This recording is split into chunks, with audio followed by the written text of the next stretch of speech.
Boker Tov, nous sommes le 15 juillet 2021, c'est l'heure du premier journal d'information en direct de Jérusalem sur Radio Kalita.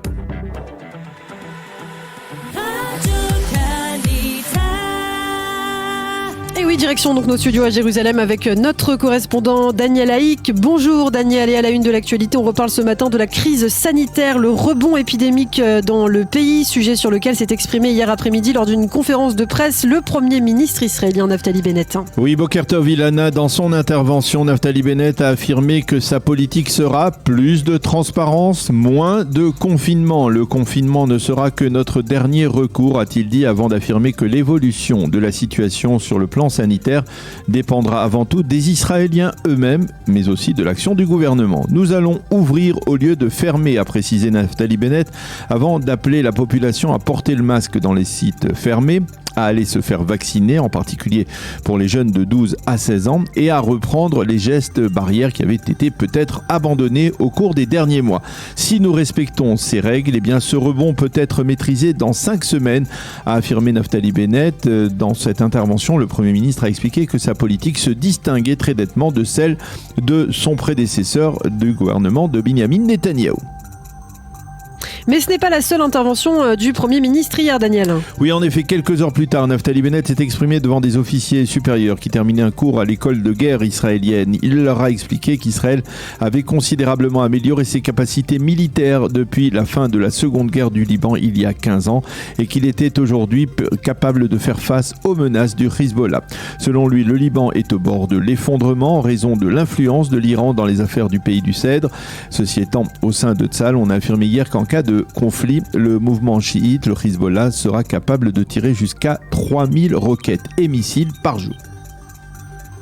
Et puis Daniel, nous allons revenir avec vous sur la Garden Party donnée hier par Eric Danon, l'ambassadeur de France en Israël, à l'occasion du 14 juillet. Et oui, une Garden Party prestigieuse avec la présence parmi les invités d'honneur du nouveau président de l'État d'Israël, Yitzhak Herzog, du ministre de la Justice et leader du parti Nouvel Espoir, Gideon Sa'ar, et du maire de Tel Aviv, Ron Huldaï, qui s'est vu d'ailleurs attribuer des mains de l'ambassadeur Eric Danon la médaille de chevalier de la Légion d'honneur. Dans une intervention remarquée, le président Herzog a souhaité une bonne fête nationale. Il a rappelé la France patrie des droits de l'homme et a souligné le combat commun de la France et d'Israël face au Covid-19.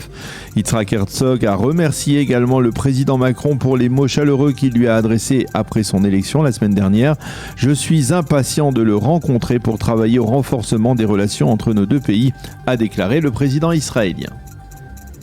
Et sur la scène politique à présent, à noter cette nouvelle concession faite hier par le gouvernement à l'adresse du parti islamiste Ra'am. Et oui, il n'y a pas de jour, pas de semaine sans concession de la part de la coalition en direction du parti Ra'am. Après qu'Israël ait gelé il y a quelques jours la destruction des maisons bédouines construites illégalement à la demande de Ra'am et de son chef Mansour Abbas, eh bien le parti islamiste a obtenu hier un nouveau compromis, le retrait du projet de loi visant à dépénaliser la consommation de cannabis en Israël. Cette décision a provoqué d'ailleurs la colère et même les moqueries des députés du parti Likoud qui ont lancé à Mansour Abbas « C'est vous, Mansour, qui êtes le véritable Premier ministre de l'actuel gouvernement ». Et puis ce matin, on parle également du procureur de l'État qui a décidé d'octroyer à Roman Zadorov un second procès dans une affaire judiciaire qui a fait grand bruit en Israël. Oui, et pour cause, cette affaire remonte il y a 15 ans. Roman Zadorov avait été arrêté après l'assassinat d'une jeune israélienne de 15 ans, Tahir Rada, dans les toilettes de son établissement scolaire. Roman Zadorov avait été condamné pour ce meurtre, mais plusieurs preuves étaient controversées durant ce procès. Après de longues années, le procureur Amit Eisman a donc décidé d'accorder une seconde chance à Roman Zadorov, tout en estimant que selon ses estimations, il serait à nouveau condamné. Motif invoqué pour ce nouveau procès, l'intérêt public.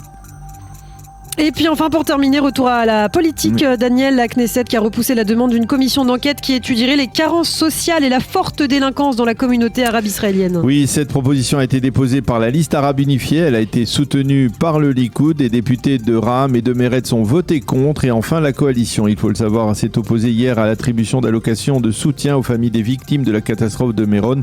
Une proposition qui avait été déposée par les députés de l'opposition. C'est la fin de ce premier journal d'information.